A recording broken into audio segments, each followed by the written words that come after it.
ಸರಿ, ಹಾಲಿಂದ 3 ರೂಪಾಯಿ, ಮೊದಲ 2 ರೂಪಾಯಿ, ಮೊದಲು ಇದು 3 ಡೈರೆಕ್ಟ್ ಅವ್ರಿಗೆ ಹೋಗ್ತಿತ್ತು ಫಾರ್ಮರ್ಸ್ಗೆ, ಅದು ಹೇಗೆ? ನೋಡ್ರಿ, ಮೊದಲು ಯಾಕೆ ಇರಿಸಿದ್ರು ಹಂಗಾರ? ಯಡಿಯೂರಪ್ಪ ಅವರು ಸರ್ಕಾರ ಇದ್ದಾಗ ಇದನ್ನು ಶುರು ಮಾಡಿದ ಯೋಜನೆ ಇದು. ಅವ್ರಿಗೆ ಪ್ರೋತ್ಸಾಹಧನ ಬಂದ್ ಮಾಡಿದ್ರು ಅವರು. ಆವಾಗ ಇದ್ದ ದರದಲ್ಲೇ ಕೊಡ್ತಾ ಇದ್ರು.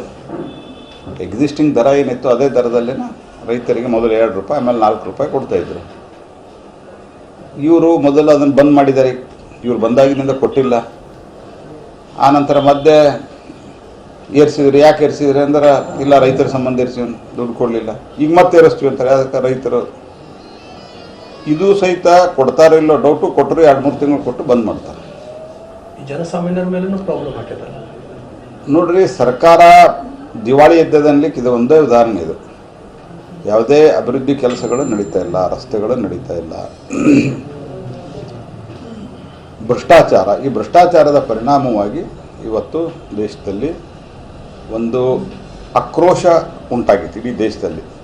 ಅದನ್ನು ಅತ್ಯಂತ ಕಟ್ಟುನಿಟ್ಟಾಗಿ ನಿರ್ವಹಿಸಿ ಅದನ್ನು ತಹಬಂದಿಗೆ ತಂದು ದೇಶದಲ್ಲಿ ಒಂದು ಶುದ್ಧ ಸರ್ಕಾರವನ್ನು ನರೇಂದ್ರ ಮೋದಿಯವರು ಕೊಡ್ತಾ ಇದ್ದಾರೆ.